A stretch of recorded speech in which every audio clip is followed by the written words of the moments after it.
നമസ്കാരം. News and views ആരംഭിക്കുന്നു. കോഴിക്കോട്ട് നിന്ന് പാകിസ്ഥാനെ നോക്കി കണ്ണുരുട്ടി നരേന്ദ്രമോദി. ഒപ്പം BJP BDJS തർക്കം, വെള്ളാപ്പള്ളിയും മകൻ വെള്ളാപ്പള്ളിയും തമ്മിൽ. കോഴിക്കോട്ട് നിന്ന് പാകിസ്ഥാനെ നോക്കി നരേന്ദ്രമോദി. ഉറി ആക്രമണത്തിൽ പാകിസ്ഥാന് ശക്തമായ മറുപടി. പാകിസ്ഥാൻ ഭീകരതയെ കയറ്റുമതി ചെയ്യുന്ന രാജ്യമെന്നും ഉറി ആക്രമണത്തിന് മാപ്പില്ലെന്നും മോദി പറഞ്ഞു. അതേസമയം കേരളത്തിൽ NDAയിൽ വിള്ളൽ. വെള്ളാപ്പള്ളിയും തുഷാർ വെള്ളാപ്പള്ളിയും തമ്മിൽ ഭിന്നത. BJPയുമായുള്ള BDJSന്റെ ബന്ധം നഷ്ടക്കച്ചവടമാണെന്ന വെള്ളാപ്പള്ളിയുടെ പ്രസ്താവനയ്ക്കെതിരെ തുഷാർ രംഗത്ത്. അഭിപ്രായം വെള്ളാപ്പള്ളിയുടേത് മാത്രമാണെന്നും സ്ഥാനമാനങ്ങൾ മോഹിച്ചല്ല BJPയുമായി ബന്ധം തുടങ്ങിയതെന്നും തുഷാർ പറഞ്ഞു. ഇന്ന് ഈ വിഷയങ്ങളാണ് ചർച്ച ചെയ്യുന്നത്. ചർച്ചയിൽ പങ്കെടുക്കുന്നത് ഡോക്ടർ ശൂരനാട് രാജശേഖരൻ, AA റഹീം, BDJS നേതാവ് തഴവ സഹദേവൻ, BJP നേതാവ് B രാധാകൃഷ്ണ മേനോൻ എന്നിവർ. ചർച്ചയിലേക്ക് കടക്കും മുമ്പ് ഒരു ചെറിയ ഇടവേളയിൽ ശ്രീ രാധാകൃഷ്ണ മേനോൻ, വലിയ പ്രതീക്ഷകളായിരുന്നു നരേന്ദ്രമോദി കോഴിക്കോട്ട് എത്തുന്നതിന് മുൻപ് വരെ. ഉറിയെ സംബന്ധിച്ച് ശക്തമായ ചില തീരുമാനങ്ങൾ ഇന്ന് പ്രസംഗത്തിലൂടെ ഉണ്ടാകും. ഒന്നത്. രണ്ട്, അതിൻ്റെയൊക്കെ പശ്ചാത്തലത്തിലാണ് BJPയുടെ ദേശീയ കൗൺസിൽ കോഴിക്കോട്ട് നടക്കുന്നത് കേരളത്തിന് പ്രയോജനപ്രദമാകുന്ന രീതിയിലേക്ക് മാറ്റിയെടുക്കാനാകുക. ഇപ്പോൾ തന്നെ NDA മുന്നണിക്കകത്തുള്ള പ്രശ്നങ്ങളൊക്കെ ഒരു പരിധിവരെ ഇതൊക്കെ ചൂണ്ടിക്കാട്ടി പരിഹരിക്കാൻ സാധിക്കും എന്നും പ്രതീക്ഷയുണ്ടായിരുന്നു. ഇപ്പോഴും ഉണ്ടോ അതേ പ്രതീക്ഷകൾ?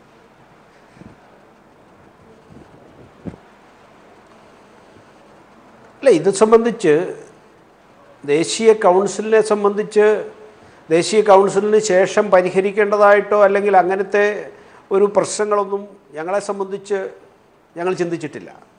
അതിപ്പോൾ നിങ്ങളെപ്പോലെയുള്ള ചില മാധ്യമങ്ങൾ പറയുന്നതിനപ്പുറത്ത് അങ്ങനെ ഒരു പ്രത്യേകിച്ച് ഒരു പ്രശ്നവും NDAയിലോ അല്ലെങ്കിൽ BJPയിലോ ആ നിലയിലില്ല.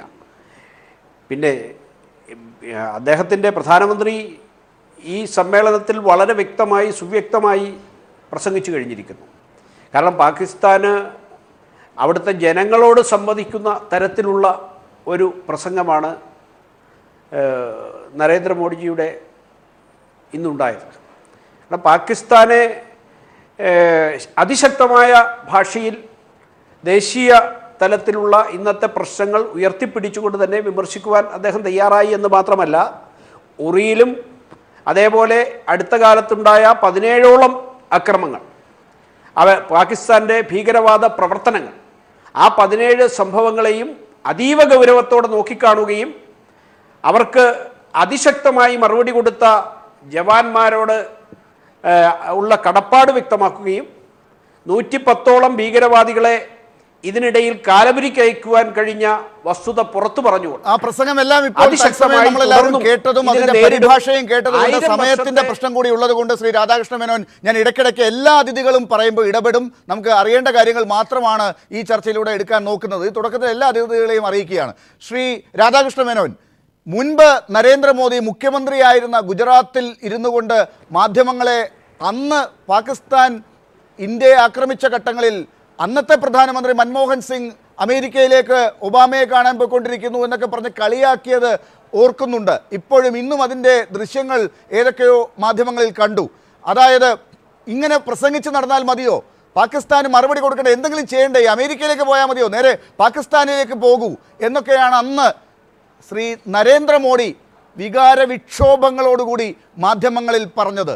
ഇന്ന് അതൊന്നും കണ്ടില്ല. കോഴിക്കോട്ട് നിന്നൊരു കണ്ണുരുട്ടൽ.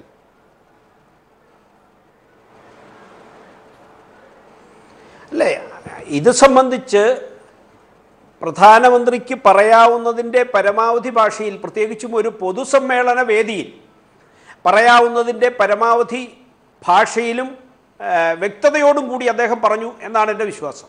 എന്നാൽ അതേസമയം നടത്താൻ പോകുന്ന അല്ലെങ്കിൽ ഇതിനെ ഏത് രീതിയിൽ മറുപടി കൊടുക്കുന്നു, അല്ലെങ്കിൽ പാകിസ്ഥാൻ്റെ ആ അക്രമങ്ങൾക്കുള്ള മറുപടി അത് യഥാവിധി നിർവഹിക്കുവാനുള്ള അവസരം ഇന്ത്യൻ പട്ടാളക്കാർ ഇന്ന് പരമാവധി ഉപയോഗിച്ചു കൊണ്ടിരിക്കുന്നു എന്ന് വേണമല്ലോ നമ്മൾ മനസ്സിലാക്കാൻ. അതാണല്ലോ അദ്ദേഹം പറഞ്ഞത്, 110ഓളം ഭീകരവാദികളെ ഇതിനോടകം കാലപുരിക്ക് അയച്ചു എന്ന് പറഞ്ഞാൽ ഭീകരവാദികൾ മരണപ്പെടുന്നതല്ല പാകിസ്ഥാന്റെ പട്ടാളത്തിനുണ്ടാകുന്ന പരിക്ക്.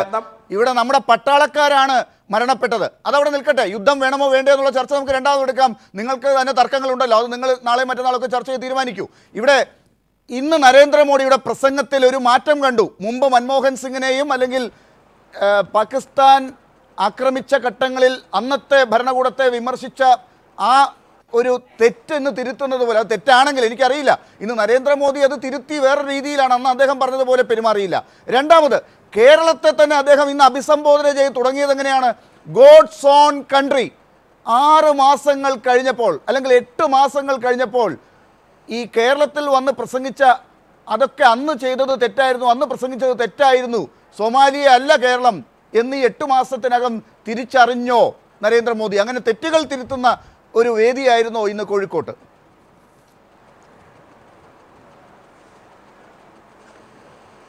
അദ്ദേഹം അന്ന് പറഞ്ഞത് അന്നത്തെ പശ്ചാത്തലത്തിൽ 100% ശരിയായിരുന്നു. ഇന്നത്തെ പശ്ചാത്തലത്തിൽ ഗോഡ്സ് ഓൺ കൺട്രി എന്ന് പറഞ്ഞത് ഇന്നത്തെ പശ്ചാത്തലത്തിൽ മാത്രമല്ല, എല്ലാ കാലത്തും കേരളത്തെക്കുറിച്ച് പറയാറുള്ള വിശേഷണമാണ്. അത് മാത്രമല്ല, വെറും ഒരു ഗോഡ്സ് ഓൺ കൺട്രി മാത്രമല്ല, കേരളം മലയാളികൾ ലോകമെങ്ങും പുകഴ്ത്തൽ നേടുന്നവർ, വലിയ അധ്വാനികൾ, കേരളത്തിന് എന്തും തരാൻ തയ്യാറുള്ള ഒരു സർക്കാരാകുന്നു നരേന്ദ്രമോദി. കാരണം കേരളം അത്രമാത്രം മികച്ച ഒരു പ്രദേശമാണ്. മാത്രമല്ല, ഇവിടുത്തെ ഭരണകൂടത്തെക്കുറിച്ച് ഒന്നും വിമർശിക്കാനില്ല. കേരളത്തിലെ കമ്മ്യൂണിസ്റ്റുകാരെ നിങ്ങൾ നരേന്ദ്രമോദിക്ക് തൊട്ട് മുൻപ് പ്രസംഗിച്ച എല്ലാവരും, ഇവിടുത്തെ എല്ലാ ഇടതുപക്ഷ നേതാക്കളെയും, കോൺഗ്രസ്സുകാരെ തൊട്ടില്ല, എന്തുകൊണ്ടാണെന്ന് അറിയില്ല, അതും പറയേണ്ടതാണ്, ഈ കമ്മ്യൂണിസ്റ്റ് നേതാക്കളെയൊക്കെ എല്ലാവരും വിമർശിക്കുന്നുണ്ടായിരുന്നു. പക്ഷെ നരേന്ദ്രമോദി ഒന്നും പറഞ്ഞില്ല. എന്തു പറ്റി? അല്ല, നരേന്ദ്രമോദി ഇന്ത്യയുടെ പ്രധാനമന്ത്രിയാണ്. അദ്ദേഹം ഇവിടെ വന്നത് ഒരു രാഷ്ട്രീയ പ്രസംഗം നടത്തി ഇവിടുത്തെ കമ്മ്യൂണിസ്റ്റ് പാർട്ടിയെയോ അല്ലെങ്കിൽ കോൺഗ്രസിനെയോ വിമർശിക്കുക എന്നതിനപ്പുറത്ത് ദേശീയ തലത്തിലുള്ള ഗവൺമെൻറ്റിൻ്റെ സമീപനത്തെക്കുറിച്ച് അദ്ദേഹത്തിൻ്റെ പ്രസംഗത്തിൽ സുവ്യക്തമായിരുന്നു. അതേപോലെ കേരളത്തെ സംബന്ധിച്ച് അദ്ദേഹം നടത്തിയ പരാമർശം പ്രത്യേകം ശ്രദ്ധേയമല്ലേ ലാലേ? ജനസംഘത്തിന്റെ സമ്മേളനം രാധാകൃഷ്ണ മേനോൻ, നിങ്ങളുടെ കൂടെയുള്ള ഘടക കക്ഷികൾ, പ്രത്യേകിച്ച് BDJS ഇന്നലെ മുതൽ എങ്കിലും തുറന്നു പറയുന്ന ഒരു കാര്യമുണ്ട്. ഇന്നലെ ഈ ചർച്ചയിൽ പങ്കെടുത്ത ശ്രീ അക്കീരമൺ ഉൾപ്പെടെ അത് പറഞ്ഞത് താങ്കൾ ശ്രദ്ധിച്ചല്ലോ. കേരളത്തിൻ്റെ മുഖ്യമന്ത്രി പിണറായി വിജയൻ കഴിഞ്ഞ കാലത്തെ മുഖ്യമന്ത്രിമാരെ പോലെയല്ല, അതായത് ഈ കാര്യങ്ങളിലൊക്കെ ഒരു മാറ്റം വന്നിരിക്കുന്നു എന്ന് ഈ നിങ്ങളുടെ കൂടെയുള്ള ഘടകകക്ഷികളും തിരിച്ചറിഞ്ഞിരിക്കുന്നു, ഇന്ന് നരേന്ദ്രമോദി അറിഞ്ഞതുപോലെ. അങ്ങനെയാണെങ്കിൽ നിങ്ങൾ ഈ കേരളത്തിൽ ഇങ്ങനെ വിളവിറക്കുന്നത് പ്രയോജനം ചെയ്യുമോ നിങ്ങൾക്ക്?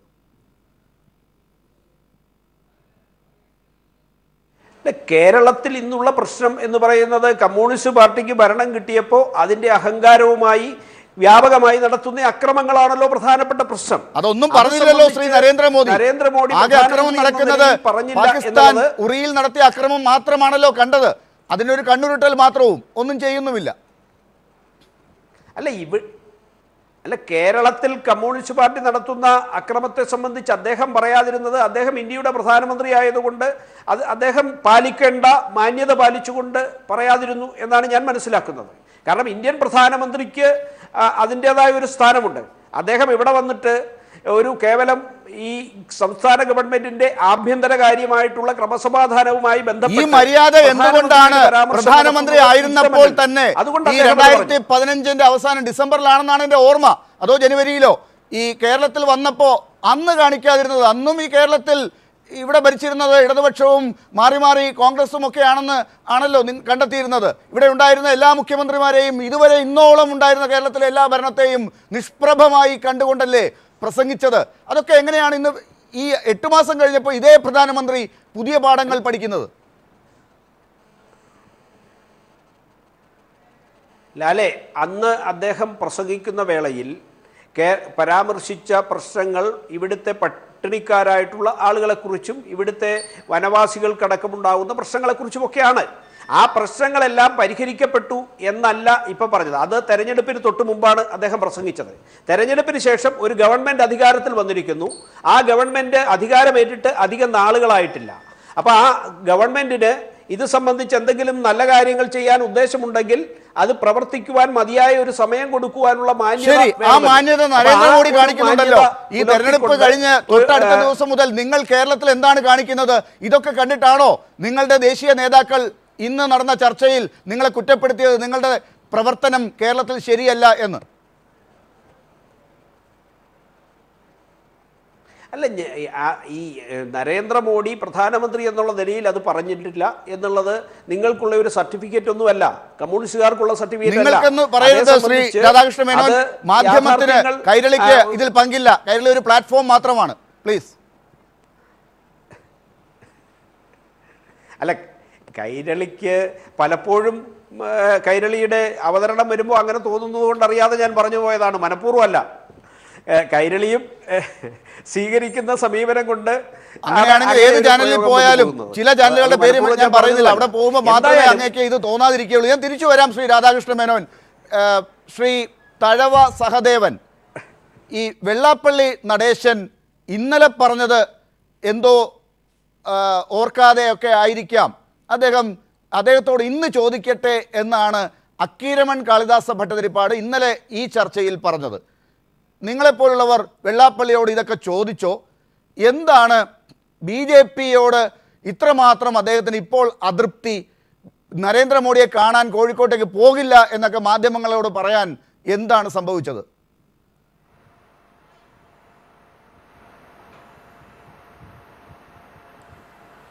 ആദ്യമായിട്ട് പ്രിയ സുഹൃത്ത് മനസ്സിലാക്കുക, BDJS എന്ന് പറഞ്ഞ രാഷ്ട്രീയ പ്രസ്ഥാനം സ്വന്തം കാലിൽ നിൽക്കുന്ന രാഷ്ട്രീയമായ നിലപാടുകളുള്ള, ആ നിലപാടിൻ്റെ അടിസ്ഥാനത്തിൽ രൂപീകൃതമായൊരു പാർട്ടിയാണ്. ആ പാർട്ടി രൂപപ്പെടുന്നതിന് വേണ്ടി പ്രധാന കാരണക്കാരനായത് SNDPയുടെ ജനറൽ സെക്രട്ടറി ശ്രീ വെള്ളാപ്പള്ളി നടേശനാണെന്നുള്ളത് സത്യമാണ്.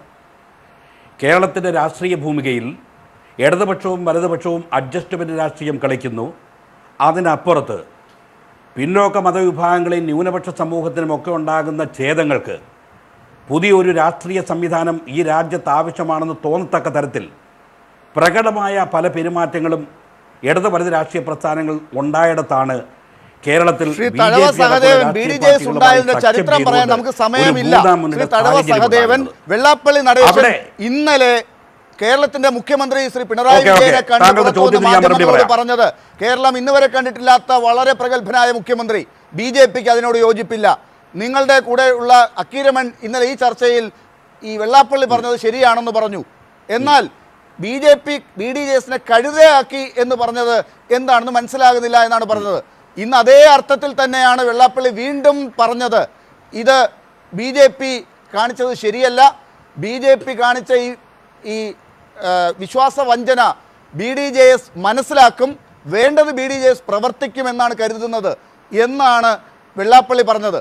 ഇത് SNDPയുടെ നേതാവ് എന്നുള്ള നിലയ്ക്കാണ് ശ്രീ വെള്ളാപ്പള്ളി പറഞ്ഞതെങ്കിൽ SNDP ആണല്ലോ BDJSനെ അങ്ങ് പറഞ്ഞതുപോലെ ഇത്രമാത്രം താങ്ങി നിർത്തിയത്. SNDP തൽക്കാലം അതിൽ നിന്ന് പിന്മാറിയിരിക്കുന്നു എന്ന് വായിച്ചെടുക്കണമോ?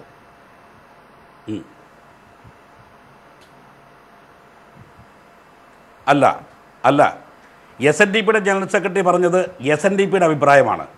SNDPയുടെ ജനറൽ സെക്രട്ടറി ശ്രീ വെള്ളാപ്പള്ളി നടേശൻ ഇപ്പോൾ BDJS എന്ന് പറഞ്ഞ രാഷ്ട്രീയ പാർട്ടിയുടെ ഒരു പദവിയും വഹിക്കുന്ന ആളല്ല. ശരി, അത് BDJS എന്ന് പറഞ്ഞ രാഷ്ട്രീയ പാർട്ടിക്ക് വാദത്തിന് വേണ്ടി സമ്മതിക്കുകയാണ് ശ്രീ തഴവ സഹദേവൻ പറഞ്ഞത്. വാദത്തിന് വേണ്ടി സമ്മതിക്കുകയാണ്. അങ്ങനെയാണെങ്കിൽ ഞാൻ പറയുന്നത് കേൾക്കാതെ പോകരുത്. തഴവ സഹദേവൻ, നമുക്ക് ഇത് മുഴുവൻ ചർച്ച ചെയ്യാനുള്ള സമയമില്ല. ഈ ചോദ്യങ്ങൾക്ക് കൃത്യമായ ഉത്തരം കിട്ടുകയാണെങ്കിൽ എല്ലാവർക്കും കാര്യം മനസ്സിലാകും. SNDP യൂണിയന്റെ ജനറൽ സെക്രട്ടറി ഇപ്പോൾ ഈ പറഞ്ഞിരിക്കുന്നത് പോലെയാണ് കാര്യങ്ങളെങ്കിൽ, അദ്ദേഹം പറഞ്ഞിരിക്കുന്ന അഭിപ്രായം SNDPയുടെ അഭിപ്രായമാണെങ്കിൽ BDJSന് SNDPയുടെ അഭിപ്രായമല്ല, അത് വേറെയാണ് എന്ന് പറയുമ്പോൾ ഒരു വലിയ ശക്തി BDJSൽ നിന്ന് മാറിയിരിക്കുന്നു. വെള്ളാപ്പള്ളിയും SNDPയും തൽക്കാലം അതിൻ്റെ കൂടെ ഇല്ല എന്നല്ലേ മനസ്സിലാക്കേണ്ടത്?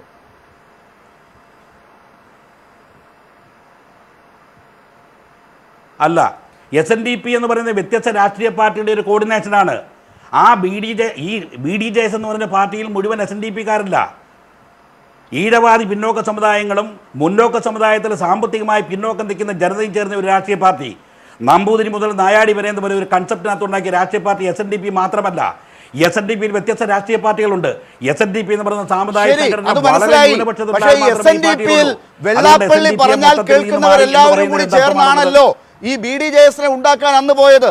ഇതേ കണക്ക് തന്നെയാണല്ലോ നിങ്ങൾ അന്നും പറഞ്ഞത്. ഈ SNDP-യുള്ള എല്ലാവരും ഞങ്ങളുടെ കൂടെ ഇല്ല, ഈ വെള്ളാപ്പള്ളിയുടെ കൂടെ നിൽക്കുന്ന BDJS എന്ന പാർട്ടി വരണമെന്ന് ആഗ്രഹിക്കുന്നവർ മാത്രമേ ഉള്ളൂ എന്നാണല്ലോ നിങ്ങൾ തെരഞ്ഞെടുപ്പിന് മുമ്പും പറഞ്ഞത്. ഇപ്പോൾ എന്നിട്ട് നിങ്ങൾ തെരഞ്ഞെടുപ്പിൽ കുറെ ശക്തി കാണിച്ചു എന്ന് ഞാൻ സമ്മതിക്കാം.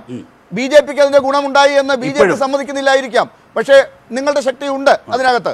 പക്ഷേ ഇപ്പോൾ ആ ശക്തി മാറിയിരിക്കുന്നു. അത്രയും കണക്കുകളെങ്കിലും നിങ്ങളുടെ കൂട്ടത്തിൽ നിന്ന് മാറിയിരിക്കുന്നു എന്ന് സമ്മതിക്കുകയല്ലേ നിങ്ങൾ ചെയ്യേണ്ടത് ഇപ്പോൾ?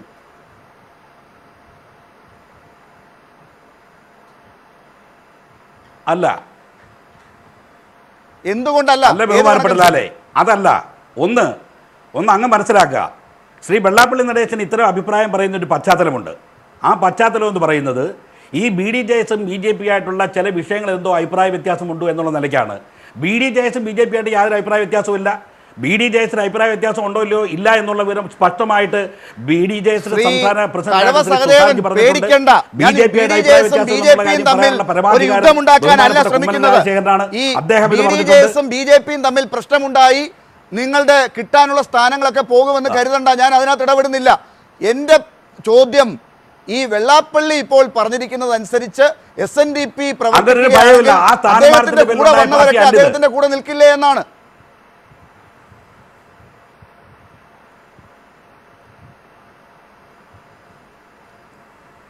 അദ്ദേഹത്തിന്റെ കൂടെ വന്നവരൊക്കെ അദ്ദേഹത്തിന്റെ കൂടെ നിൽക്കുന്നുണ്ടല്ലോ. അദ്ദേഹം എവിടെ പോയി? എങ്ങും പോയില്ല. അദ്ദേഹം ഒരു കാര്യം മിസ്റ്റർ ലാലിന് അറിയാൻ വയ്യാത്തതും എനിക്കറിയാവുന്നതും പറയാം. SNDP എന്ന പ്രസ്ഥാനത്തിനകത്ത് ശ്രീ വെള്ളാപ്പള്ളി നടേശൻ പറഞ്ഞിട്ടുള്ളത്, നിങ്ങൾ ഏതൊക്കെ രാഷ്ട്രീയ പാർട്ടി നിലകൊള്ളുന്നു അവിടെ നിൽക്കുക. നിങ്ങൾ ഈ പുതിയ രാഷ്ട്രീയ പ്രസ്ഥാനത്തുമായിട്ട് ചേരാൻ താല്പര്യമുള്ളവരാണെങ്കിൽ അതിനകത്ത് പോകണം. ഒരു രാഷ്ട്രീയ പാർട്ടിക്കകത്തും പോകുന്നതിന് ശ്രീ വെള്ളാപ്പള്ളി നടേശൻ SNDP വിലക്ക് കൽപ്പിച്ചിട്ടുണ്ട്. ശരി, അതൊക്കെ മനസ്സിലായി.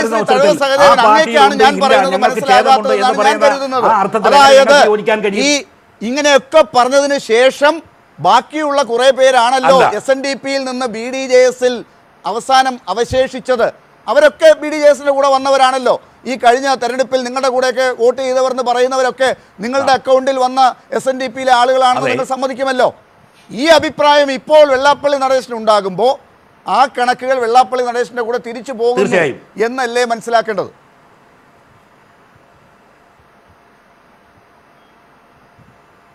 അല്ല, ഒരു രാഷ്ട്രീയ പാർട്ടി പ്രതീക്ഷിച്ച അവസ്ഥയിലേക്ക് ആ കാര്യങ്ങൾ വരുന്നില്ല എങ്കിൽ അതിനോട് അഭിപ്രായ വ്യത്യാസം പ്രകടിപ്പിക്കുന്നത് പറയുന്ന രാഷ്ട്രീയ പാർട്ടിയുമായിട്ട് അകന്നു പോകുന്നതിന് തുല്യമാണോ?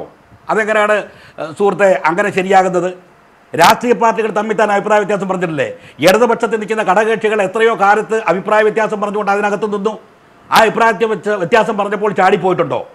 ഇടതുപക്ഷ പ്രസ്ഥാനത്തിൽ നിന്നുള്ള RSP അതിൽ നിന്ന് പോയി. അഭിപ്രായ വ്യത്യാസത്തിന്റെ പേരില്ല. ശ്രീ KM മാണി വലതുപക്ഷത്തിൽ നിന്ന് പോയി. അവരൊക്കെ നിരന്തരമായ പാർലമെന്ററി നേട്ടവും ഒന്നും നേടിയ പാർട്ടി അല്ല.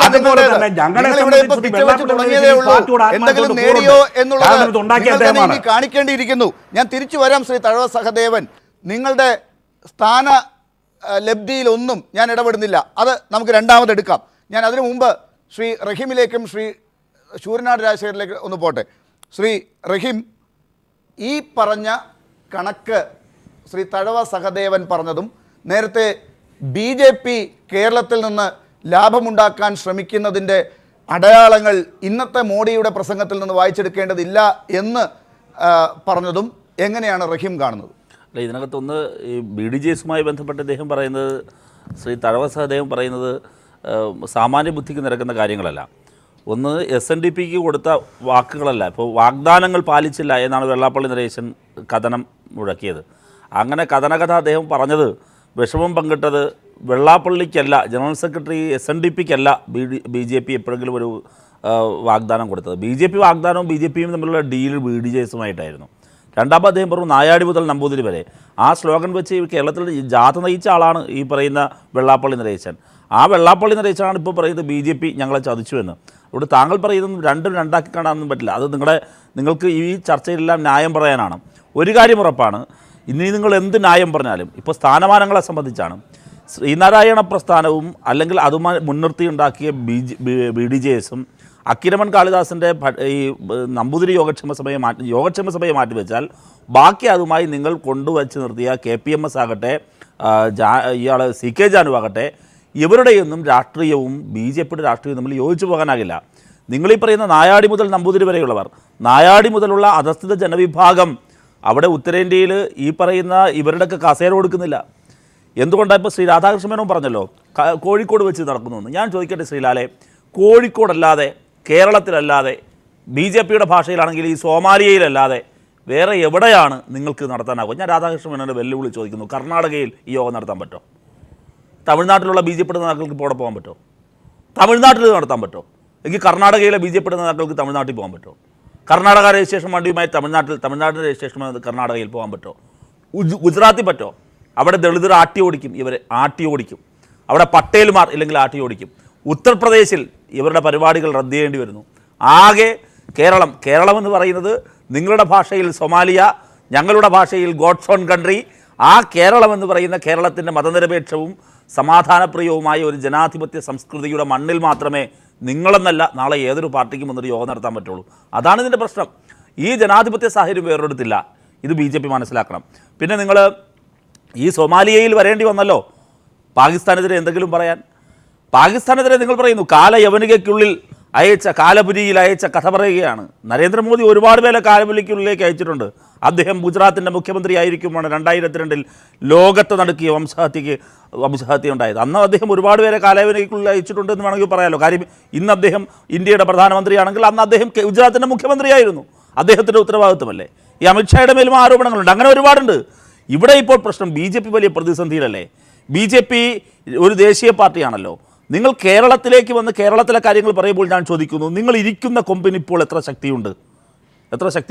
ശ്രീ റഹീം, ഞാനൊന്ന് ഇടപെട്ടാൽ, അതായത് ഈ പ്രതീക്ഷ ആയിരുന്നില്ല നിങ്ങൾക്ക്? ഒരുപക്ഷെ ഈ 3 ദിവസത്തെ വലിയ മാമാങ്കം കോഴിക്കോട്ട് BJP നടത്തുമ്പോൾ കേരളത്തിൽ വലിയ നേട്ടങ്ങൾ ഉണ്ടാക്കാനുള്ള പല പ്രഖ്യാപനങ്ങളും നരേന്ദ്രമോദിയെ പോലുള്ള വലിയ നേതാക്കളുടെ പ്രസംഗങ്ങളുമൊക്കെ വലിയ ഞെട്ടലുകൾ നിങ്ങൾക്കുണ്ടാക്കാൻ പോകുന്നതാണെന്നൊരു തോന്നൽ നിങ്ങൾക്കുണ്ടായിരുന്നോ? ഇന്ന് അത് ആ രീതിയിൽ വരാത്തതാണോ ഇങ്ങനെ പറയുന്നതിന് കാരണം? ഇല്ല, അതൊന്നുമല്ല ലാലെ. ഈ വരുന്ന പ്രശ്നം BJP ചില പ്രതിസന്ധികൾ നേരിടുന്നുണ്ട്. അതൊരു പ്രതിസന്ധി തന്നെയാണ്.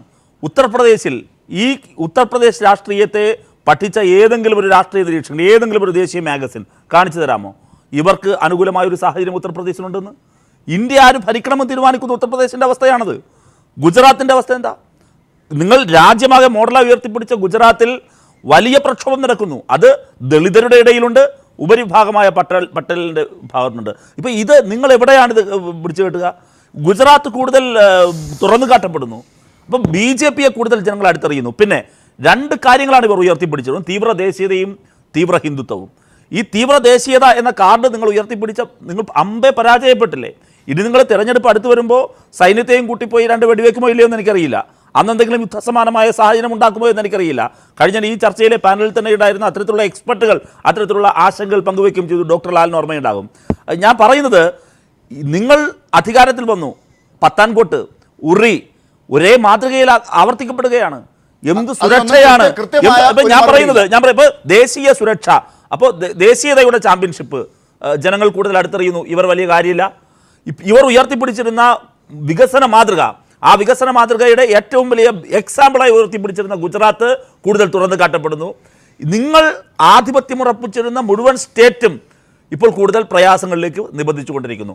ഇവിടെ BJP വല്ലാതെ പ്രതിസന്ധിയിലാണ്. കേരളത്തിലാണെങ്കിൽ ആകെ അവർക്കൊരു പിടിവള്ളിയായി അവരുടെ ഒരു പൊതുമുഖം ഉയർത്തിപ്പിടിച്ചിരുന്ന BDJS-ഉമായി ഒരു സഖ്യമുണ്ടാക്കിയിട്ട് ഒരു ഹൈന്ദവ ഏകീകരണം, ഇവിടെ നായാടി മുതൽ നമ്പൂതിരി വരെ ഒരു ഹൈന്ദവ ഏകീകരണത്തിനൊരു പ്ലാറ്റ്ഫോം ഉണ്ടാക്കാൻ നോക്കിയിരുന്നു.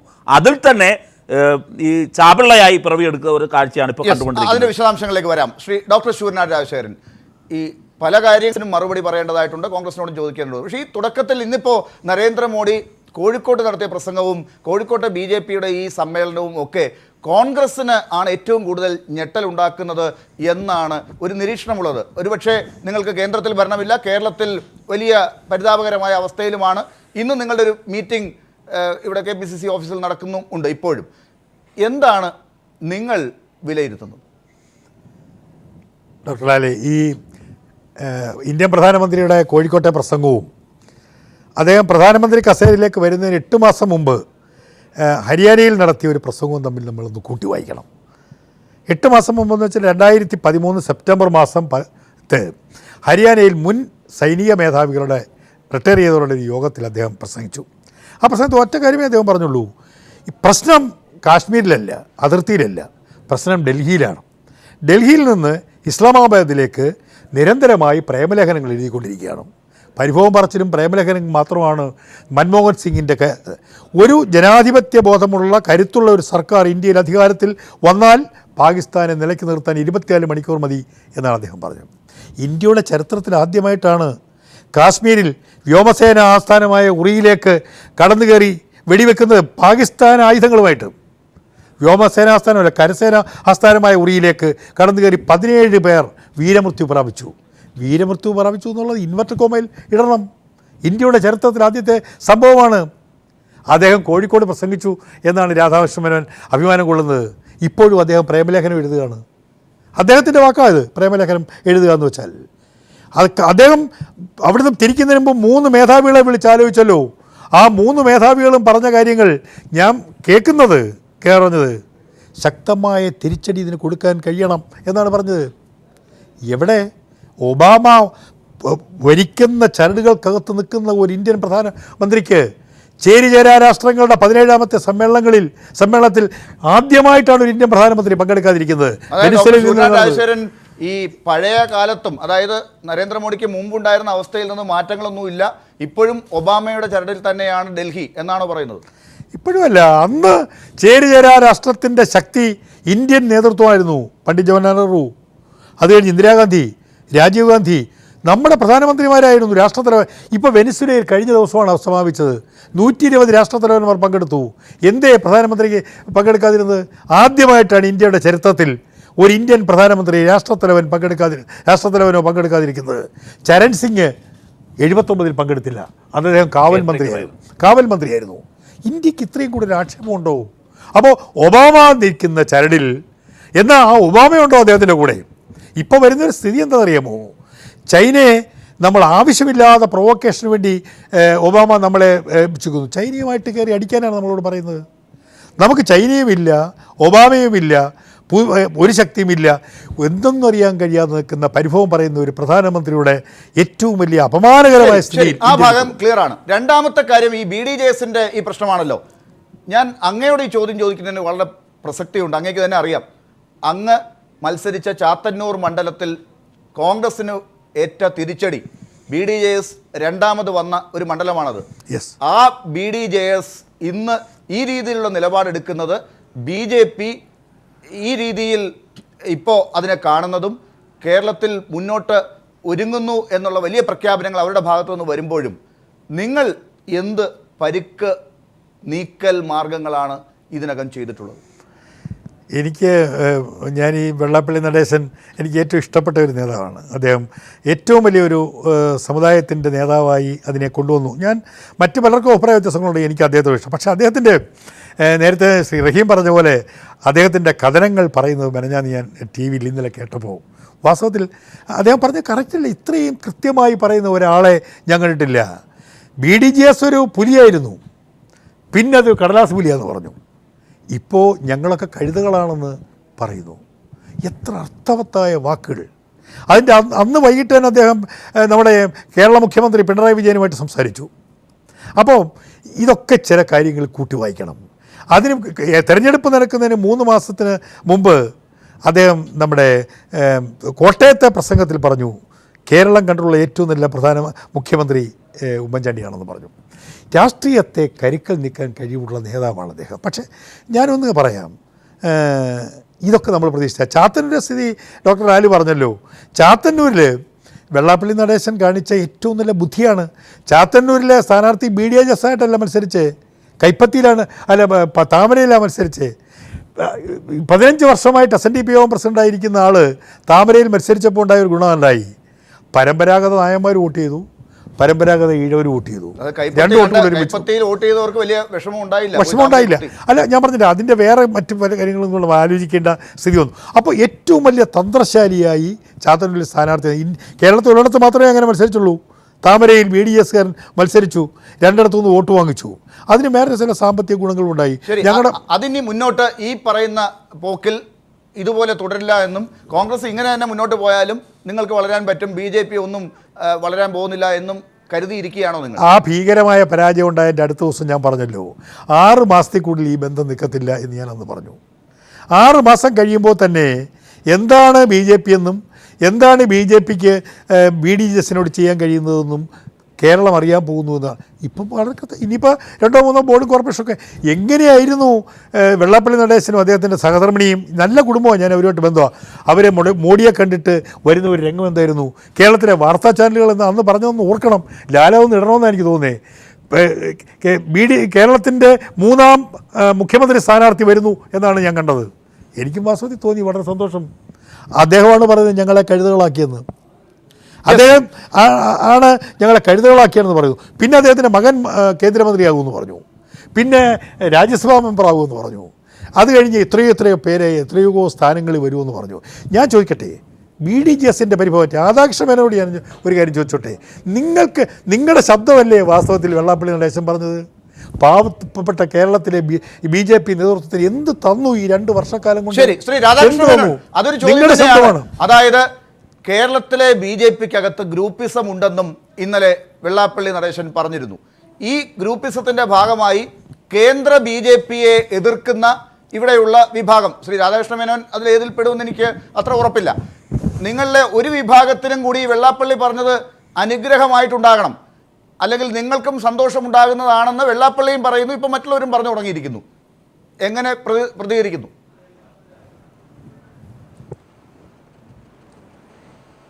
ലാലേ, ഇതേ സംബന്ധിച്ച് ഞാൻ അതിന് മറുപടി പറയാം. അതിനു മുമ്പ് എൻ്റെ സുഹൃത്ത് റഹീമും അതുപോലെ ശൂരനാടും പറഞ്ഞ 2-3 കാര്യങ്ങളുമുണ്ട്, അതുകൂടെ പറയാൻ സമയം തരണം. റഹീം ഇവിടെ പറഞ്ഞത് ഞങ്ങൾ കൂട്ടക്കൊലയുടെ ആളാണ്, മോഡി ഗുജറാത്തിൽ കൂട്ടക്കൊലയുടെ ആളാണ്, അതിൻ്റെ തുടർച്ചയാണ് എന്നൊക്കെയാണ് അദ്ദേഹം പറയുന്നത്. കമ്മ്യൂണിസ്റ്റ് പാർട്ടി ഒരു പ്രതിസന്ധി ഇല്ലാതെ പോകുന്നതിൽ വളരെ സന്തോഷമുണ്ട്. ഫാസിസം എന്താണ് എന്ന് തീരുമാനിക്കാൻ വേണ്ടി അവർ തമ്മിൽ ഇപ്പോൾ കഴിഞ്ഞ ദിവസങ്ങളിൽ ഉണ്ടാകുന്ന പോളിറ്റ് ബ്യൂറോയിലെയൊക്കെ പ്രശ്നം നമുക്കറിയാമല്ലോ. പിന്നെ കൊലപാതകം, റഹീമിൻ്റെ പാർട്ടിയുടെ കമ്മ്യൂണിസത്തിൻ്റെ റഷ്യയിൽ 4 കോടി പേരെ കമ്മ്യൂണിസം കൊന്നു, ചൈനയിൽ 3 കോടി കൊന്നു എന്നൊക്കെയാണ് കമ്മ്യൂണിസ്റ്റുകാരിപ്പോൾ കണക്ക് പറഞ്ഞുകൊണ്ടിരിക്കുന്നത്. ഏതായാലും ബംഗാളിൽ നിങ്ങൾ ചാക്കിൽ പഞ്ചസാരക്കകത്തിട്ട് ആളുകളെ കൊല്ലുകയായിരുന്നു എന്നാണ് ഒരു ഘട്ടത്തിൽ പിണറായി വിജയൻ തന്നെ പറഞ്ഞുകൊണ്ടിരിക്കുന്നത്. അദ്ദേഹമാണ് കണക്ക് ഇവിടെ വിശദീകരിക്കുന്നത്. എണ്ണം അത്രയും എത്തുന്നില്ല, കുറവാണെന്നാണോ? അല്ല, ഞാൻ കുറവാണെന്നല്ല, ഞങ്ങളുടെ സിദ്ധാന്തം എന്താണ് എന്ന് നരേന്ദ്രമോദി ഇന്ന് വളരെ വ്യക്തമായി പറഞ്ഞു. കേരളത്തിലെ അദ്ദേഹത്തിൻ്റെ പ്രസംഗത്തിൽ പ്രതിപാദിച്ചല്ലോ. രാം മനോഹർ ലോഹിയയും മഹാത്മാഗാന്ധിയും ദീനദയാൽ ഉപാധ്യായയുമാണ് ഒരു നൂറ്റാണ്ടിൻ്റെ 3 ആശയത്തിൻ്റെ വക്താക്കൾ. അതിൻ്റെ ഒരു പ്രധാനപ്പെട്ട ആശയം ദശാബ്ദങ്ങൾക്ക് മുമ്പ് 50 വർഷം മുമ്പ് കോഴിക്കോട് ദീനദയാൽ ഉപാധ്യായ പറഞ്ഞു. അതിൻ്റെ അദ്ദേഹത്തിൻ്റെ 100ാം വാർഷികം, അദ്ദേഹത്തിൻ്റെ 100ാം ജന്മവാർഷികം ആഘോഷിക്കുമ്പോൾ ആ മാറ്റം അതൊക്കെയാണല്ലോ. ശ്രീ രാധാകൃഷ്ണ മേനോൻ, ആ ദീനദയാൽ ഉപാധ്യായ എങ്ങനെയാണ് കൊല്ലപ്പെട്ടത്? അല്ല, അതേ സംബന്ധിച്ച് അന്നത്തെ ഗവൺമെൻറ്റും അതിനുശേഷവും അന്വേഷണം നടക്കുന്നുണ്ട്. നമ്മുടെ നാട്ടിലെ പല ദുരൂഹ മരണങ്ങളും ഉണ്ടായിട്ടുണ്ട്, അത് കണ്ടെത്തേണ്ട കാര്യമാണ്. നമ്മുടെ പ്രധാനമന്ത്രി ശാസ്ത്രി കൊല്ലപ്പെട്ടത് എന്താണ് എന്ന് ഇപ്പോഴും വ്യക്തമായിട്ടില്ല. ഒരുപാട് രാജ്യം സുഭാഷ് ചന്ദ്രബോസിനെ സംബന്ധിച്ച് ശ്രീ രാധാകൃഷ്ണ മേനോൻ, ഞാൻ പറഞ്ഞത് ഇത് കണ്ടുപിടിക്കേണ്ടതാണ്. സുഭാഷ് ചന്ദ്രബോസിന്റെ മരണത്തെ കുറിച്ചിട്ടുള്ള ദുരൂഹതയുണ്ട്, ചരിത്രത്തിൽ ഒരുപാട് ദുരൂഹതകളുണ്ട്. ആ ദുരൂഹതകൾ അല്ലല്ലോ നമ്മളിപ്പോ ചർച്ച ചെയ്യുന്നത്. ഒരു കാര്യം ചോദിച്ചോട്ടെ, ഒരു കാര്യം. ഇവിടെ ദീനദയാൽ ഉപാധ്യായയുടെ ജന്മശതാബ്ദിയുമായി ബന്ധപ്പെട്ട് നടത്തുന്ന യോഗം, രണ്ടാമതൊന്ന് ദീനദയാൽ ഉപാധ്യായ കോഴിക്കോട് ദീനദയാൽ ഉപാധ്യായയുമായി ഒരുപാട് പൊക്കിൾക്കൊടി ബന്ധമുള്ള സ്ഥലം, ഇവിടെയാണ് ഞാൻ ചോദിക്കുന്നത്. അതുകൊണ്ട് പ്രസക്തമാണ്. നിങ്ങളിൽ നിന്ന് ഈ കഴിഞ്ഞ ദിവസങ്ങളിലൊക്കെ സോഷ്യൽ മീഡിയയിൽ ഇത് പ്രചരിക്കുകയും ചെയ്തു. അതുകൊണ്ട് ഈ ചർച്ചയിൽ പ്രസക്തമായ ചോദ്യമാണ്. ശ്രീ രാധാകൃഷ്ണ മേനോൻ, ആ ഒരു മരണത്തെക്കുറിച്ച് നിങ്ങൾക്ക് എന്തെങ്കിലും മറയ്ക്കാനുണ്ടോ? അതൊന്ന് പറയുന്നതിൽ എന്താണ് കുഴപ്പം? ഒന്നത്, ഈ ദീനദയാൽ ഉപാധ്യായയുടെ ഏകാത്മക മാനവ ദർശൻ ആണല്ലോ നിങ്ങൾ ഇങ്ങനെ ഉയർത്തിപ്പിടിക്കുന്നത്. ഇതെങ്ങനെയാണ് തഴവ സഹദേവനെ പോലെയുള്ള BDJS നേതാക്കൾക്ക് അംഗീകരിക്കാൻ പറ്റുന്നതെന്നും മനസ്സിലാകുന്നില്ല. അതാണ് അടുത്ത ചോദ്യം തഴവ സഹദേവനുള്ളത്. ശ്രീ രാധാകൃഷ്ണ മേനോൻ പറയൂ. ലാലേ, ആദ്യമായിട്ട് എനിക്കൊരു സന്തോഷ വാർത്ത പറയുവാനുണ്ട്. സന്ദർഭത്തിൽ ഏറ്റവും ബഹുമാന്യനായ എൻ്റെ സുഹൃത്ത് റഹീമും അല്ല, ഇവിടെ ദീനദയാൽ ഉപാധ്യായയുടെ മരണത്തെക്കുറിച്ച് അതേ സംബന്ധിച്ചിട്ടുള്ള ദുരൂഹതകൾ നീക്കം ചെയ്യണം എന്ന് ആ കാലഘട്ടത്തിൽ തന്നെ ഞങ്ങൾ ആവശ്യപ്പെട്ടിട്ടുള്ളതാണ്. അത് കണ്ടെത്തേണ്ടതാണ്. അതിനകത്തൊരു സംശയവുമില്ല. അങ്ങനെ ദുരൂഹതയുണ്ടെങ്കിൽ കണ്ടെത്തണം. ഏതായാലും ആ ദുരൂഹത കണ്ടെത്തണമെന്നുള്ള ഞങ്ങളുടെ ആവശ്യം ഇന്നും ഗവൺമെൻറ്, അതിനുശേഷം വന്ന ഗവൺമെൻറ് നടപ്പാക്കിയിട്ടില്ല. ഞങ്ങൾക്കും അത് അറിയാൻ ആഗ്രഹമുണ്ട്. അത് പരിശോധിക്കേണ്ടതാണ്. നിങ്ങളുടെ അതേസമയം തന്നെ ആശയമാണ് നരേന്ദ്രമോദി പ്രസംഗിച്ചത്. ഞാൻ ചോദിക്കട്ടെ, അല്ല, ഇവിടെ ദീനദയാൽ ഉപാധ്യായ ഉയർത്തിയ ഏകാത്മ മാനവ ദർശനം ഇന്ന് ലോകത്തിൽ തന്നെ പ്രസക്തമാകുന്നു. കമ്മ്യൂണിസം, കേരളത്തിന്റെ കമ്മ്യൂണിസം ഫാസിസമാണോ എന്ന് തിരിച്ചറിയാതെ BJP-യിൽ ഫാസിസം ഉണ്ട് എന്നതിനെ കുറിച്ച് കാരാട്ടും അതേപോലെ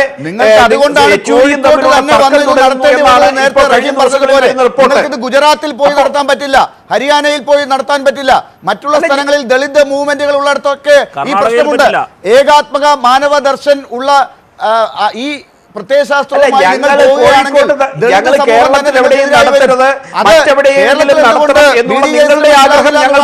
ചോദിച്ചത് ശ്രീ രാധാകൃഷ്ണ മേനോൻ. അല്ല, നിങ്ങൾക്ക് കേരളത്തിൽ ഞങ്ങൾ ഈ സമ്മേളനം നടത്തുന്നതിന്റെ അസ്വസ്ഥത ഞങ്ങൾക്ക് മനസ്സിലാവുന്നുണ്ട്. അതിനപ്പുറത്ത് ആ ചോദ്യത്തിന് ഒരു പ്രസക്തിയുമില്ല.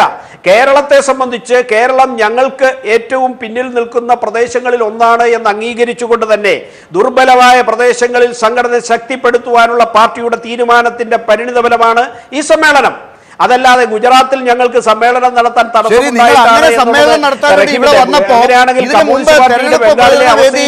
ഈ നേതാക്കളൊക്കെ വന്ന് കള്ളം പറഞ്ഞത് തിരുത്തുകയാണ് ആദ്യം ചെയ്തത്, സോമാലിയ ഉൾപ്പെടെയുള്ള കാര്യങ്ങൾ. രണ്ടാമത് ഇപ്പോൾ നിങ്ങൾ ഉയർത്തിപ്പിടിച്ചിരിക്കുന്ന പ്രത്യയശാസ്ത്രം, ഏകാത്മക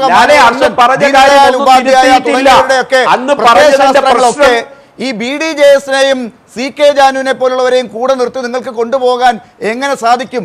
ഈ നേതാക്കൾ നിങ്ങൾക്ക് കൂടെ നിർത്താൻ പറ്റുമായിരിക്കും, പക്ഷേ ഈ അണികൾ അവരിൽ നിന്ന് തന്നെ ഒഴുകിപ്പോകുന്നതല്ലേ വരുന്ന ദിവസങ്ങളിൽ കാണേണ്ടി വരിക. ഇത് മനസ്സിലാക്കുന്ന BJP അല്ലേ ഇന്ന് പുതിയ തീരുമാനം നാഷണൽ കൗൺസിലിൽ ചർച്ച ചെയ്യുന്നത്? അതായത് ഈ പാർട്ടികൾ പോകുന്നെങ്കിൽ പോകട്ടെ, ഞങ്ങൾ ഈ സമുദായങ്ങളിലേക്ക് ഇറങ്ങാം. അതായത് ക്രൈസ്തവ സഭാ നേതാക്കളുമായി സംസാരിക്കുന്നു, മറ്റ് സമുദായ അംഗങ്ങളെ നേരിട്ട് കാണാൻ പോകുന്നു. മറ്റുള്ളവർ മുന്നണിയിൽ നിന്ന് പോയാലും നിങ്ങൾക്ക് തൽക്കാലം ഒന്നുമില്ല, നിങ്ങളുടെ ഒരു പരീക്ഷണം അടഞ്ഞു. ഇല്ലല്ലേ, അത് നിങ്ങളുടെ തെറ്റിദ്ധാരണയാണ് എന്ന് വരുന്ന 1-2 ദിവസത്തിനുള്ളിൽ തന്നെ നിങ്ങൾക്ക് ബോധ്യമാകും. അതിനകത്ത് നിങ്ങൾ തെറ്റിദ്ധരിക്കേണ്ട. ഞങ്ങൾ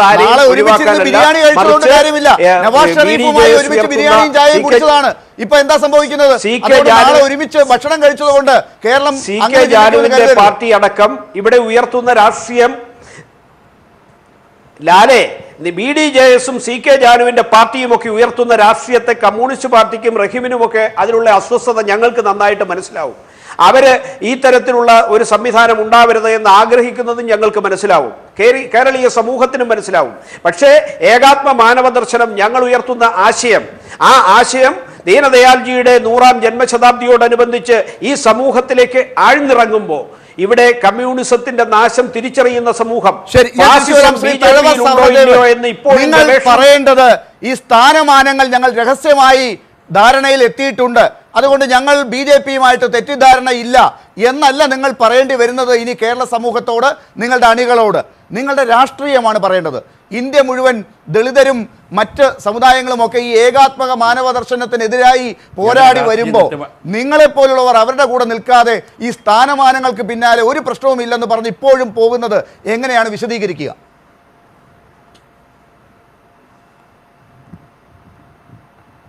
ദയവായിട്ട് അങ്ങ് കേൾക്കുക. എനിക്കൊരു തിരുത്തുണ്ട് അങ്ങയോട്, ബഹുമാനപ്പെട്ട ലാലിനോട് ഒരു തിരുത്തുണ്ട്. ദളിത് എന്ന് പറയുന്ന പദപ്രയോഗം കേരളത്തിലെ പട്ടികജാതി പട്ടികവർഗം ഏറ്റവും കൂടുതൽ വെറുക്കുന്ന ഒരു പ്രയോഗമാണ്. ആ ദളിതിന് വലിയ അർത്ഥങ്ങളുണ്ട്. അതിൻ്റെ ചർച്ചാവേദി ഇതല്ലാത്തതുകൊണ്ട് ഞാൻ അതിലേക്ക് വരുന്നില്ല. ദയവായി പട്ടികജാതി എന്നും പട്ടികവർഗം എന്ന് പറയണം. ഞങ്ങൾ അതാണ് ആഗ്രഹിക്കുന്നത്. രണ്ടാമത്, ഈ പറഞ്ഞതുപോലെ ബഹുമാനപ്പെട്ട ഈ ചർച്ചയിൽ പങ്കെടുക്കുന്ന അങ്ങേക്ക് അങ്ങനെയാണ് ആഗ്രഹം എന്നുള്ളതുകൊണ്ട് ഞാൻ അത് പറയാം അങ്ങേക്ക് വേണ്ടി. പക്ഷേ അതിനെക്കുറിച്ച് എതിരഭിപ്രായമുള്ളവർ ഈ സമൂഹങ്ങളിൽ തന്നെ ഉണ്ട്. എന്ന് പറയട്ടെ, ശ്രീ തഴവ സഹദേവൻ ഈ ചർച്ചയുടെ തുടക്കത്തിൽ ആദിവാസി വിഭാഗത്തെ ഞാനൊന്ന് പറയട്ടെ, ആദിവാസി വിഭാഗത്തെ ശ്രീ തഴവ സഹദേവൻ ഒരു മിനിറ്റ് അങ്ങ് പറഞ്ഞതുപോലെയാണെങ്കിൽ ഈ ചർച്ചയുടെ തുടക്കത്തിൽ നിങ്ങളുടെ പൊളിറ്റിക്കൽ പാർട്ണറായ BJP-യുടെ പ്രതിനിധി ശ്രീ രാധാകൃഷ്ണ മേനോൻ പറഞ്ഞത് വനവാസി എന്നാണ്. വനവാസി എന്നാണ് ആദിവാസി വിഭാഗത്തെ. നിങ്ങൾ പറയുന്നത് അവരോട് എന്താ അഭിപ്രായം നിങ്ങൾക്ക് പറയാനുള്ളത്? എൻ്റെ പൊന്ന് Rahim ji, please please please please, അങ്ങ് പറയുന്നത് ഞാൻ ക്ഷമയോട് കേട്ടിരുന്നതാണ്. ദയവായി അങ്ങക്ക് ആ പ്രതിപക്ഷത്തോടുള്ളൊരു താല്പര്യം വേണം. കാരണം ഇത്തരം ചാനലുകളിൽ ഞങ്ങളെപ്പോലെ വരുന്ന ആൾക്കാർക്ക് സംസാരിക്കാൻ കിട്ടുന്ന ചുരുങ്ങിയ നിമിഷമാണ്. അങ്ങോട്ട് ഞാനൊന്ന് പറയട്ടെ, വിനയപൂർവ്വം ഒരു കാര്യം പറയാൻ എന്നെ അനുവദിക്കൂ പ്ലീസ്, ഐ റിക്വസ്റ്റ് യു. എനിക്ക് പറയാനുള്ളത്, ഈ കേരളത്തിലെ BDJS-ഉം BJP-യും തമ്മിലുള്ള അഭിപ്രായ വ്യത്യാസം പറയുമ്പോൾ ഇന്ത്യയിലെ മറ്റ് സംസ്ഥാനങ്ങളിൽ നടക്കുന്ന ഈ പട്ടികജാതി പട്ടികവർഗ പീഡനത്തെ സംബന്ധിച്ച് പറഞ്ഞാൽ കേരളത്തിൽ നടക്കുന്ന ഒട്ടനവധി പട്ടികജാതി പട്ടികവർഗ പീഡനങ്ങൾ അത് communist party of India, Marxist party അറിഞ്ഞോ അറിയാതെയോ അതിന് മറുപുറത്ത് നിൽക്കുന്ന ചിത്രം അങ്ങേപോലെ തന്നെ വ്യക്തമായിട്ട് വിശദമാക്കാൻ ശേഷിയുള്ള ഇന്ത്യ മുഴുവൻ ഭരിക്കുന്നത് നരേന്ദ്രമോദിയാണ്. ഹരിയാനയിലും ഈ മധ്യപ്രദേശിലും മറ്റ് സംസ്ഥാനങ്ങളിലുമൊക്കെ BJP ഭരിക്കുന്നിടത്താണ് ഈ പ്രശ്നമുണ്ടാകുന്നത്. ഈ ദളിത് എന്ന വാക്ക് ഞാൻ ഉപയോഗിക്കുന്നില്ല. ഈ പിന്നോക്കം നിൽക്കുന്ന വിഭാഗക്കാരുടെ ഒരു മുന്നേറ്റം ഉണ്ടാകുന്നുണ്ടല്ലോ ഇന്ത്യ ഒട്ടാകെ. ആ വിഭാഗക്കാരൊക്കെ എതിർക്കുന്ന ഒരു പ്രത്യയശാസ്ത്രത്തിനോടൊപ്പമാണ് അങ്ങേപ്പോലുള്ളവർ നിൽക്കുന്നത് എന്നതാണ് എന്റെ ചോദ്യം. കേരളത്തിന്റെ പ്രത്യേക രാഷ്ട്രീയ പരിസ്ഥിതിയിൽ വടക്കേ ഇന്ത്യൻ സംസ്ഥാനങ്ങളിലെ പോലെ അല്ല ഈ പ്രത്യേക രാഷ്ട്രീയ പരിസ്ഥിതി എന്ന് പറയുന്നത് ഈ സ്ഥാനമാനങ്ങൾ കിട്ടാൻ വേണ്ടിയുള്ളതാണോ? നിങ്ങളുടെ തർക്കം ഇപ്പോൾ അതിൽ മാത്രമാണല്ലോ. ഔദ്യോഗിക മേഖലകൾ അനുഭവിക്കുന്ന ദുരിതങ്ങളുണ്ട്. ഇവിടെ ഔദ്യോഗിക മേഖലയിൽ നിങ്ങൾക്ക് 2-3 സ്ഥാനങ്ങൾ കിട്ടാൻ വേണ്ടിയല്ലേ നിങ്ങൾ ഇപ്പോൾ ശ്രമിച്ചുകൊണ്ടിരിക്കുന്നത്? എന്ത് ദുരിതമാണ് നിങ്ങൾ പ്രധാനമന്ത്രിയോട് സംസാരിച്ചത്, അമിത്ഷായോട് സംസാരിച്ചത്? ഏത് ദുരിതം മാറ്റാനാണ് നിങ്ങൾ മുന്നിട്ടിറങ്ങിയത്? ഏത് സമരമാണ് നിങ്ങൾ നടത്തിയത്? ഏത് പിന്നോക്ക വിഭാഗങ്ങളുടെ മുമ്പിൽ നിന്നാണ് നിങ്ങൾ വലിയ സമരങ്ങൾ നടത്തി എനിക്ക് ഭയങ്കര വല്ലാത്ത വിഷമം.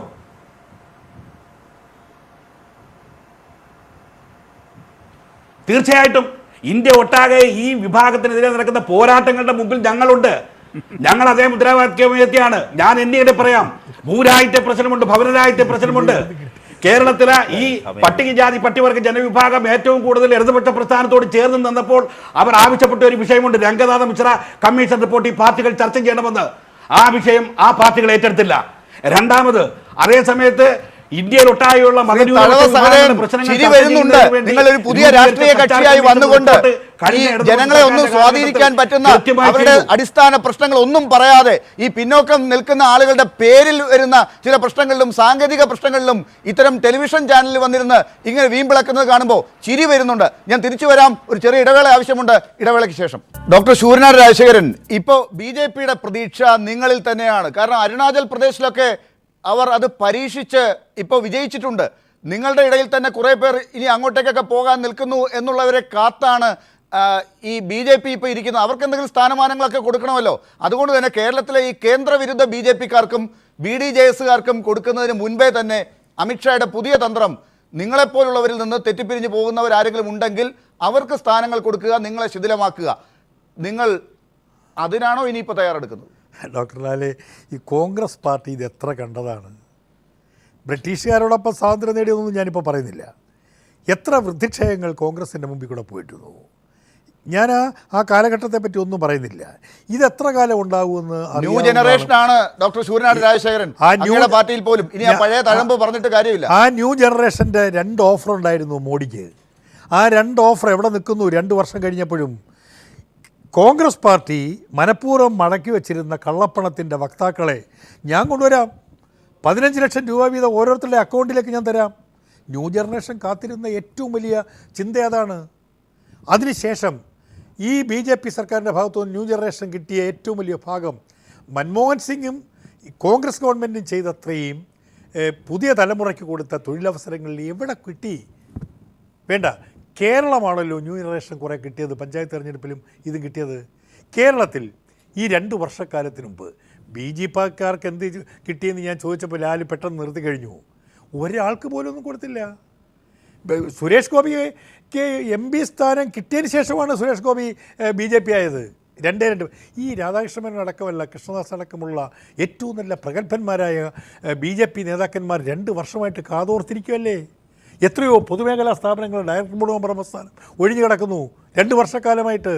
കേരളത്തിൻ്റെ ആൾക്കാരോട് ഇത്രയും ഒരു അധമ മനോഭാവം കാണിച്ചുള്ള ഒരു നേതൃത്വം ഇന്ത്യയിൽ എന്തെങ്കിലും ഉണ്ടായിട്ടുണ്ടോ? ശ്രീ രാധാകൃഷ്ണ മേനോൻ, പഞ്ചായത്ത് തെരഞ്ഞെടുപ്പ് BJP കേരള ഘടകവും ഇപ്പോൾ ഇതിനോടൊപ്പം നിൽക്കുകയാണ്. ഇപ്പോൾ ഡോക്ടർ ശൂരനാട് പറഞ്ഞതുപോലെ തന്നെ പഴയ രാഷ്ട്രീയം മാറിയിരിക്കുന്നു. BDJS-ഉമായി ചേർന്നപ്പോൾ ഉണ്ടായ അവസ്ഥയല്ല. കേന്ദ്രമാണ് അന്നും കെട്ടിയേൽപ്പിച്ചത് ഈ BDJS-നെ നിങ്ങളുടെ തലയിലേക്ക്. നിങ്ങൾക്ക് വന്ന് താല്പര്യമില്ലായിരുന്നു ഇവിടെ പലർക്കും. അതുകൊണ്ട് തന്നെ ഇത് ഇനിയിപ്പോൾ ഇങ്ങനെ അങ്ങ് പോകട്ടെ. എന്തെങ്കിലും സ്ഥാനങ്ങൾ ഇതിനിടയിൽ കൂടി തുഷാറിന് കിട്ടുന്നുണ്ടെങ്കിൽ, അല്ലെങ്കിൽ അദ്ദേഹം പറയുന്ന ആളുകൾക്ക് കിട്ടുന്നുണ്ടെങ്കിൽ അങ്ങനെ കിട്ടിപ്പോയിക്കോട്ടെ. അതല്ലാതെ വലിയ പ്രതീക്ഷയൊന്നും ആദ്യം പറഞ്ഞതുപോലെ ഒന്നും വേണ്ട. ഇതാണോ നിങ്ങൾ ഇപ്പോൾ കരുതി വെച്ചിരിക്കുന്നത്? അല്ല, ഏതായാലും എൻ്റെ സുഹൃത്ത് ശൂരനാടിനും അതുപോലെ റഹീമിനുമൊക്കെ BJP നന്നാകണം എന്നുള്ള അദമ്യമായ ആഗ്രഹമുണ്ട് എന്ന് അവരുടെ അഭിപ്രായങ്ങളിൽ നിന്ന് വ്യക്തമാണല്ലോ. അതിനകത്ത് എനിക്ക് സന്തോഷമുണ്ട്. ഏതായാലും BJP-യെ സംബന്ധിച്ച് കേരളത്തിലെ BJP-ക്ക് കൃത്യമായ പ്രവർത്തനം തന്നിട്ടാട്ടെ കോൺഗ്രസ് ആളുകളെ പിടിക്കാൻ നടക്കുന്നത്. ഈ കോൺഗ്രസിന് അങ്ങോട്ടും നിങ്ങൾക്ക് കോൺഗ്രസിനോട് സ്നേഹം ഉണ്ടാകും, അങ്ങോട്ടും ഇങ്ങോട്ടും വരാൻ വലിയ താമസമില്ല. ചരിത്രം അല്ലെ, ഞങ്ങൾ ഇതൊക്കെ കോൺഗ്രസിനെ സംബന്ധിച്ച് കോൺഗ്രസ് ഇന്ന് കേരളത്തിൽ അപ്രസക്തമായിക്കൊണ്ടിരിക്കുന്ന ഒരു സാഹചര്യമാണ്. അപ്പൊ അതിനെ സംബന്ധിച്ച് അതിൽ നിന്ന് ആരെയും പിടിക്കാൻ ഞങ്ങളായിട്ട് പ്രത്യേകം നടക്കേണ്ട കാര്യമൊന്നുമില്ല. തെരഞ്ഞെടുപ്പ് കഴിഞ്ഞപ്പോൾ നമ്മൾ കണ്ടല്ലോ, ഇപ്പൊ കേരളത്തിൽ മാത്രമല്ല ദേശീയ രാഷ്ട്രീയത്തിലും കോൺഗ്രസ് അങ്ങനെ വരുന്നവർക്ക് വേണ്ടി സ്പേസ് ഒഴിച്ചിടുന്നതാണോ ഇപ്പൊ BDJS-ന് വൈകുന്നതിന് കാരണം? അതോ വലിയ രാഷ്ട്രീയം മാറിയിരിക്കുന്നത് ഈ സമുദായത്തിലെ അംഗങ്ങൾ ഒന്നും ഈ പറയുന്ന നേതാക്കളുടെ കൂടെ ഇല്ല എന്ന് തിരിച്ചറിവോ? ലാലെ, അല്ല, ഞങ്ങളെ ഭാരതീയ ജനതാ പാർട്ടിയുടെ സമീപനം ഏതെങ്കിലും സ്ഥാനം കാട്ടി ആരെയെങ്കിലും മുന്നണിയിൽ ചേർക്കാനോ അല്ലെങ്കിൽ വ്യക്തിപരമായി ചേർക്കാനോ അല്ല. മറിച്ച് എന്നാൽ അതേസമയം ഞങ്ങളുടെ മുന്നിലുള്ള സമൂഹം ഞങ്ങളോടൊപ്പം വന്നവരും വരേണ്ടവരും എന്നുള്ളത് തന്നെയാണ്. അതല്ലാതെ ആരും വരണ്ട എന്നൊരു സമീപനം അടിസ്ഥാനപരമായി ഞങ്ങൾ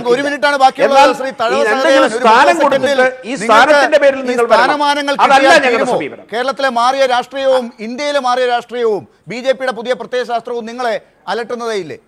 30 സെക്കൻഡിൽ. ബഹുമാനപ്പെട്ട ലാലെ, ഒരു കാര്യം ഞാൻ പറഞ്ഞോട്ടെ. ഞാൻ ഈ ചാനലിന് മുമ്പിൽ വന്ന് ഒരിക്കലും വീമ്പിളക്കുകയല്ല. ഞാൻ ഏറ്റവും കൂടുതൽ ബഹുമാനിക്കുന്ന ഈ ചാനൽ ചർച്ചകളിൽ വളരെ കൃത്യതയോടുകൂടി വർത്തമാനം പറയുന്ന ആളാണ് ശ്രീ റഹീം. അദ്ദേഹത്തിനെ കണ്ടുപിടിക്കുന്ന ആളാണ്. എന്നെ സീനിയറായിട്ട് പഠിച്ച ആളാണ് ശ്രീ രാജശേഖരൻ. ശാസ്താട്ട് കോടതിയിൽ അദ്ദേഹം ഓർക്കുമ്പോൾ എനിക്കറിയത്തില്ല. ഞാൻ തടവാക്കാരനാണ്. അപ്പം ഞാൻ ഇദ്ദേഹത്തോട് പറയാൻ വരുന്നൊരു വിഷയം, എന്തായാലും BDJS എന്ന് പറഞ്ഞ രാഷ്ട്രീയ പാർട്ടി കേരളത്തിൽ ഒന്നുമല്ല എന്ന് എഴുതി തെളിയ ഇടതുപക്ഷവും വലതുപക്ഷവും ആ പാർട്ടിയുടെ ആഭ്യന്തര വിഷയത്തിൽ ദുഃഖിക്കുന്ന കാണുമ്പോൾ ഞങ്ങൾക്ക് കേരള സമൂഹത്തിലുള്ള അംഗീകാരത്തിൻ്റെ തൂവലായിട്ട് ഞാൻ BDJS-ന്റെ തലപ്പാവിൽ അത് ചൂടുന്നു. ഞങ്ങളുടെ കാര്യത്തിൽ ദയവ് നിങ്ങൾ വിഷമിക്കേണ്ട. ഒരു 30 സെക്കൻഡ് അങ്ങേക്കും തരികയാണ്. ഈ പറഞ്ഞതുപോലെ SNDP-യും ഒരുങ്ങുന്നുണ്ട്. ഇപ്പൊ വെള്ളാപ്പള്ളി നടേശൻ പുതിയ ചില മാറ്റങ്ങൾ വരുത്തി എന്നാണ് ഞാൻ അറിയുന്നത്. അധ്യക്ഷ സ്ഥാനത്തേക്ക് MP ശ്രീകുമാറിനെ കൊണ്ടുവന്നു എന്നാണ് ഞാൻ മനസ്സിലാക്കുന്നത്. ആ വിവരം എത്രത്തോളം പുറത്തേക്ക് വന്നു എന്ന് എനിക്കറിയില്ല. ആ രീതിയിലേക്ക് ഉള്ള ചില മാറ്റങ്ങൾ പോലും ഇപ്പോൾ SNDP-യുടെ തലപ്പത്ത് നടക്കുന്നുണ്ട്. ഏത് രീതിയിലാണ് പുതിയ സംഭവ വികാസങ്ങൾ, മാറിയ രാഷ്ട്രീയമൊക്കെ നിങ്ങളെ ഈ BDJS-BJP ബന്ധത്തിൽ എന്തു നടന്നാലും അത് എങ്ങനെ പോയാലും നിങ്ങളെ ബാധിക്കുന്നതായി നിങ്ങൾ കാണുന്നത്? കൊടുക്കൽ വാങ്ങലുകൾ സംബന്ധിച്ചുള്ള ഉപാധികളല്ലാതെ BJP-യും ശ്രീനാരായണീയ പ്രസ്ഥാനവും അല്ലെങ്കിൽ ദളിത് ഈ പറയുന്ന പട്ടികജാതി പട്ടികവർഗ വിഭാഗവും തമ്മിലുള്ള രാഷ്ട്രീയവും തമ്മിൽ ഒരിക്കലും യോജിച്ചു പോകാനാകില്ല. കാരണം അത് വളരെ കൃത്യമാണ്. ഞാൻ വിശദാംശങ്ങളിലേക്കൊന്നും പോകുന്നില്ല. അത് ഓരോ ഘട്ടത്തിലും തെളിയിക്കപ്പെട്ടതാണ്. അതാണിപ്പോൾ ഇന്ത്യയിലായി കണ്ടുകൊണ്ടിരിക്കുന്നത്. രണ്ടാമതൊന്ന് BJP എവിടെ ഇപ്പോൾ ചോദിച്ചല്ലോ അദ്ദേഹം, നിങ്ങൾ പറഞ്ഞു ന്യൂ ജനറേഷൻ്റെ സ്വന്തമാണ് നരേന്ദ്രമോദി എന്ന് പറഞ്ഞു. ഞാൻ ചോദിക്കട്ടെ, ഇന്ത്യൻ സർവകലാശാലകൾ എങ്ങനെ പ്രതികരിച്ചു? 2, ഈ ഇന്ത്യയുടെ വികസനമാണ് നിങ്ങൾ മുന്നോട്ട് വെച്ച മറ്റൊരു അജണ്ട. ഞാൻ ശ്രീ രാധാകൃഷ്ണനോട് ചോദിക്കുന്നു, രാജ്യം കലാപങ്ങളുടെയും ആഭ്യന്തര സംഘർഷങ്ങളുടെയും ഇടമായി മാറിയാൽ എന്ത് വികസനവും നിക്ഷേപവും സമയമില്ല. കേരളീയർ പ്രതീക്ഷിച്ചത് പ്രധാനമന്ത്രിയുടെ പ്രഖ്യാപനത്തിൽ ഞങ്ങൾ പ്രതീക്ഷിച്ചത് റബ്ബറിന്റെ വിലയുടെ കുറിച്ചാണ്.